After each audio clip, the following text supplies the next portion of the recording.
والسلام على سيدنا المرسلين سيدنا ومولانا محمد صلى الله عليه وآله وسلم وعلى آله وصحبه أجمعين أما بعد أعوذ بالله من الشيطان الرجيم بسم الله الرحمن الرحيم وما أرسلناك إلا مبشرا ونذيرا السلام علیکم ورحمۃ اللہ وبرکاتہ۔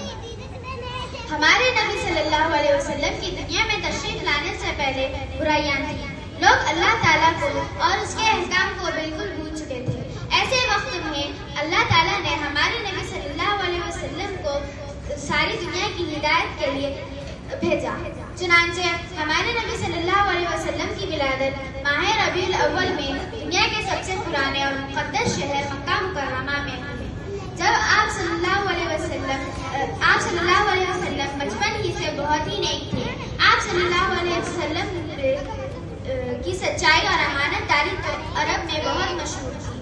جب آپ صلی اللہ علیہ وسلم کی عمر مبارک 40 سال کی ہوئی تو اللہ تعالیٰ نے آپ صلی اللہ علیہ وسلم کو نبوت سے سرفراز فرمایا۔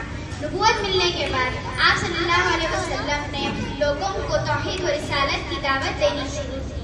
اس پر کفار سخت ناراض ہوئے اور آپ صلی اللہ علیہ وسلم کو اور آپ صلی اللہ علیہ وسلم کے صحابہ رضی اللہ عنہ اجمعین کو طرح طرح کی تکلیفیں پہنچنی شروع کی۔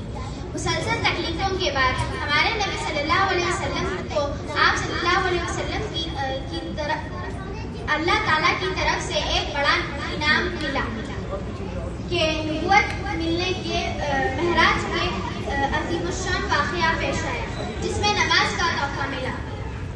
کفار مکہ اور مشرکین کی طرف سے مسلسل تکلیفیں اٹھانے کے بعد آپ صلی اللہ علیہ وسلم کو ہمارے نبی صلی اللہ علیہ وسلم نے اپنے صحابہ رضی اللہ عنہ اجمعین کو مدینے کی طرف ہجرت کرنے کا حکم دیا۔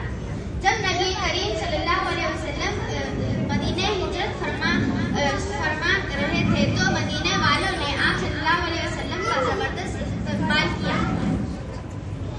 آپ صلی اللہ علیہ وسلم نے مدینے پہنچتے ہی سب سے پہلے اللہ تعالیٰ کی عبادت اور نماز کے لیے ایک بڑی مسجد بنائی جسے مسجد نبوی کہتے ہیں۔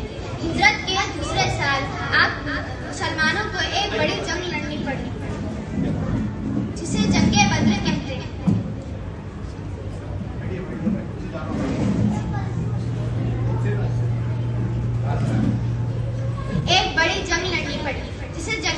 کہتے ہیں۔ ہجرت کے 5ویں سال مسلمانوں کو ایک اور بڑی جنگ لڑنی پڑی جسے غزوہ خندق کہتے ہیں۔ سن 8 ہجری میں اللہ تعالیٰ کی مدد سے مکہ فتح ہو گیا۔ آپ صلی اللہ علیہ وسلم نے سب کفار کو معاف کر دیا۔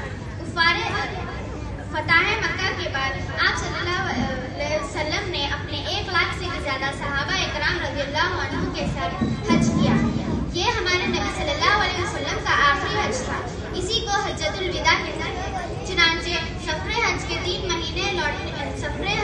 3 مہینے کے لوٹنے کے بعد ہمارے نبی صلی اللہ علیہ وسلم کی طبیعت بگڑنے لگی۔ بالآخر 12 ربیع الاول کو بے چینی کے عالم میں بھی آپ صلی اللہ علیہ وسلم فرما رہے تھے کہ تم لوگ نماز کو کبھی نہ چھوڑنا اور غلاموں کے ساتھ نیک برتاؤ کرنا۔ بالآخر 12 ربیع الاول کو پیر کے دن سن 11 ہجری میں ہمارے نبی صلی اللہ علیہ وسلم کی روح مبارک اٹھڑ سے نکل گئی اور اپنے غالب حقیقی میں جا ملی۔ وآخر دعوانا الحمدللہ رب العالمین۔ جزاک اللہ خیر۔ ماشاءاللہ، بہت خوب، بہترین آپ نے عنوان چنا ہے۔ سیرت پہ اتنی تو نالج ہونی چاہیے بچوں۔